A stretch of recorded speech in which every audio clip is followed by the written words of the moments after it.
aspects of spiritual life that I wanted to touch on today. It's actually quite a big subject, and there's much to it. And really, at this point, we can only give you a bit of a hint on where to go. It involves some of the so-called exciting and spectacular aspects of Christianity, miraculous experiences of various forms. Visions, apparitions, voices, smells, feelings, marks of wounds, stigmata, prophecies, extraordinary cures, etc. All these sort of metaphysical things. Many people calling themselves Christians understand that these things prove that they are in the right church. But what are these things? It's sort of similar to a personal experience of UFOs, unidentified flying objects. We know they exist, but what are they? Just that, unidentified flying objects. They're not aliens or people from space or anything like that. They're unidentified flying objects. And in time, some of them are identified what they are, and none of them are anything paranormal or outside the world, the realm of the world. Some particular confessions, particularly Roman Catholics, very heavily rely on these so-called miraculous apparitions. You've probably heard about Guadalupe and Knock and Lourdes and Fatima, where mainly children have experienced a particular vision which they say is the Mother of God. But is it really? Is it really that? How do we know, as Orthodox Christians, about these sorts of things? How do we know when you yourself have these so-called paranormal experiences? And what is the yardstick that we have to analyse that and to measure it in the sense of whether it is true or not? Many people think when they have these sort of experiences that it's something satanic. Satan is after them for whatever reason. Well, that might be so, but it's usually only very, very rarely that Satan would bother with the sins that we already carry upon ourselves to cause us to have all these sorts of apparitions. There are various aspects to human physiology itself which can cause these sorts of things to become manifested in a person.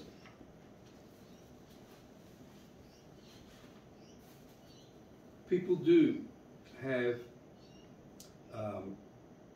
sort of visions and experiences which are nothing more than certain physical things occurring. They happen quickly, and they happen without anyone having the ability to see and test what they actually saw. And we have the Holy Fathers to guide us in all of that. What we are supposed to do when these sorts of things happen to us. Outside the realm of dreams at night, or anything like that, which you know and I've told you before, that we don't pay any particular attention to them. And if they come and come, you still don't pay attention to them. And that is really the same with all these other things. As Orthodox Christians, our spiritual life consists in not paying attention to what we think are these paranormal experiences. Those who have them, particularly in the Orthodox Church, and come to confession and confess them, what they are exposing is really a deep down pride that they think they have achieved some sort of higher state of spirituality, and therefore these things are manifest upon them, whether they be good or bad or whatever. You know, there is a secret pride associated with exposing these sorts of things to a priest or to anybody else. And you know, people who don't know better and hear that, they say, oh, Joe Blow must be really close to God for having all these sorts of experiences. Well, not so at all. Not so at all. Joe Blow might be deluded. He might have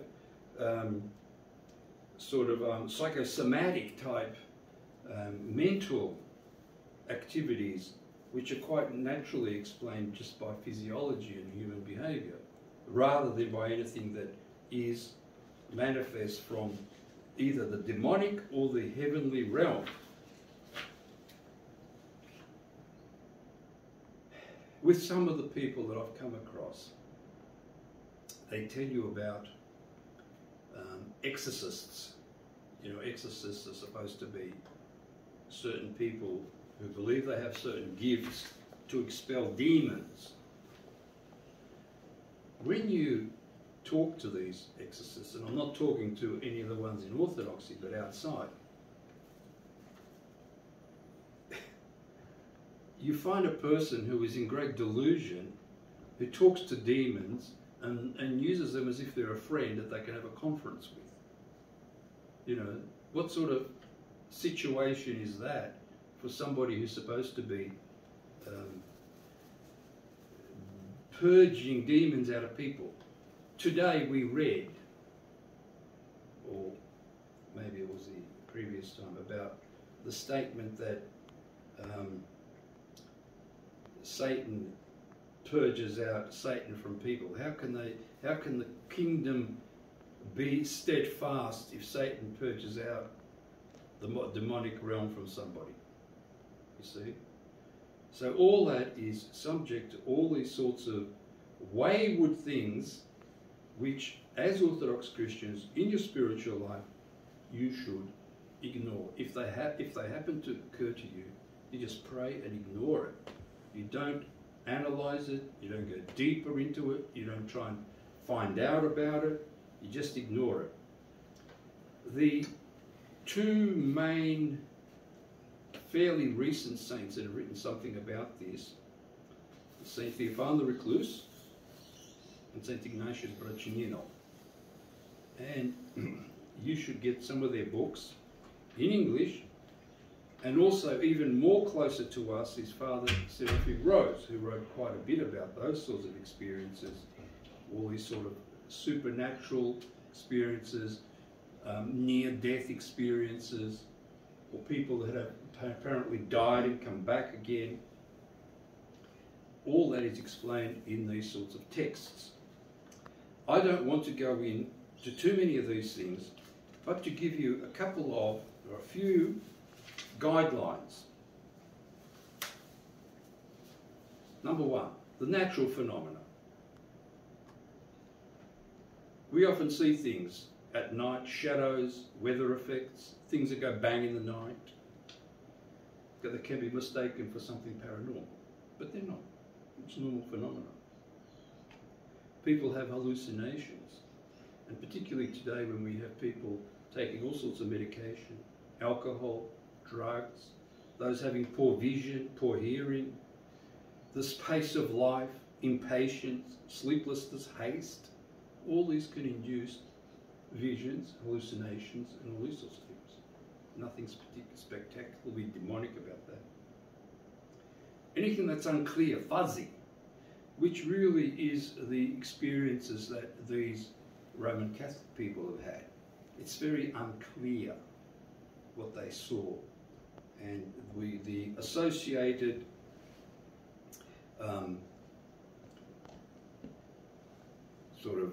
explanation of that is also very hazy and unclear. And if people start adding all sorts of things to that, it only gets worse. The fact that they were children is another sort of indicator that these things are impressions and not the real thing.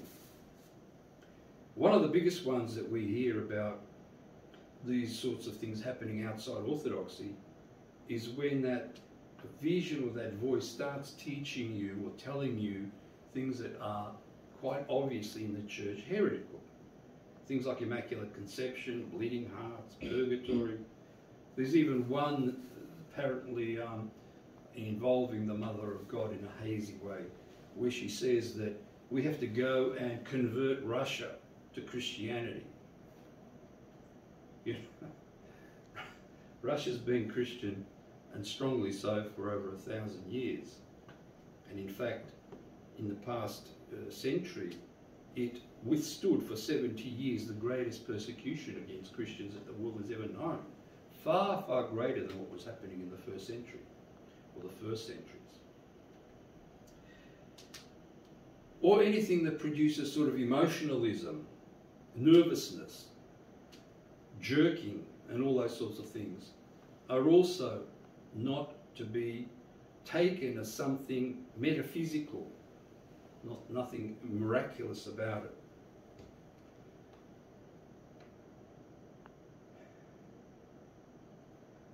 In any way, what I want to do is make a short list of some of these things and have it printed or have it available to be read, just so that you all have this sort of yardstick that when some of these things pop up and people tell you about it, or you yourself experience it, you can very quickly find out, is this real?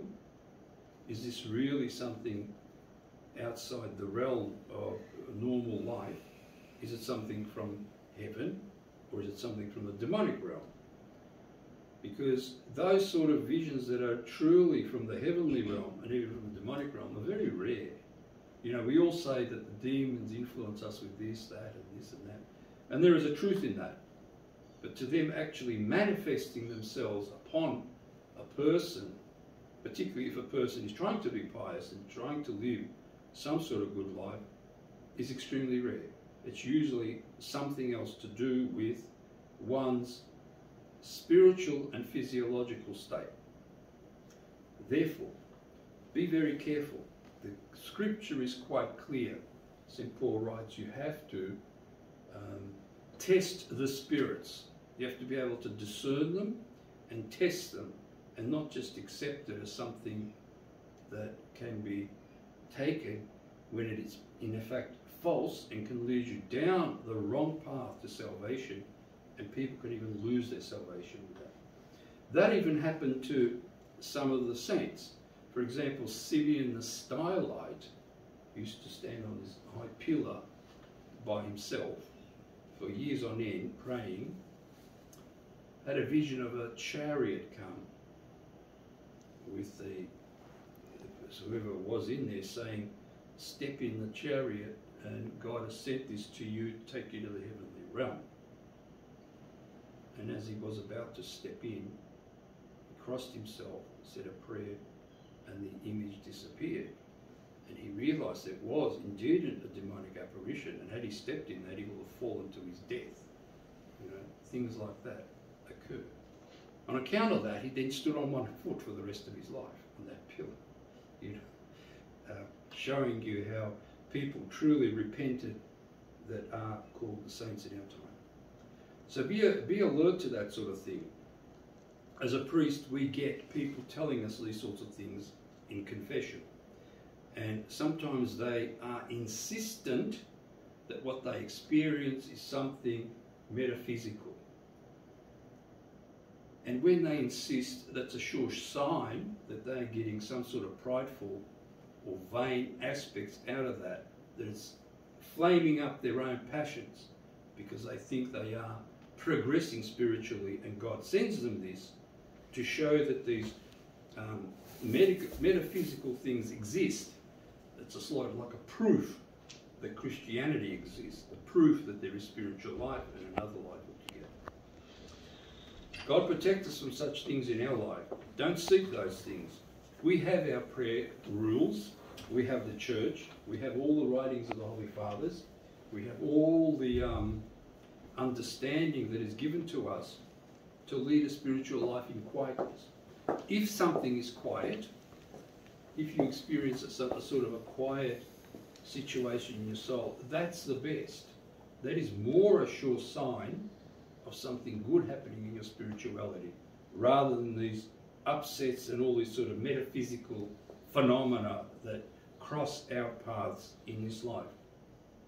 And as the Holy Fathers say to this day, the world is full of spiritual noise, not only spiritual but sort of physical noise, things like the electromagnetic radiation, which just ponders everybody, bombards them from all directions in different different forms.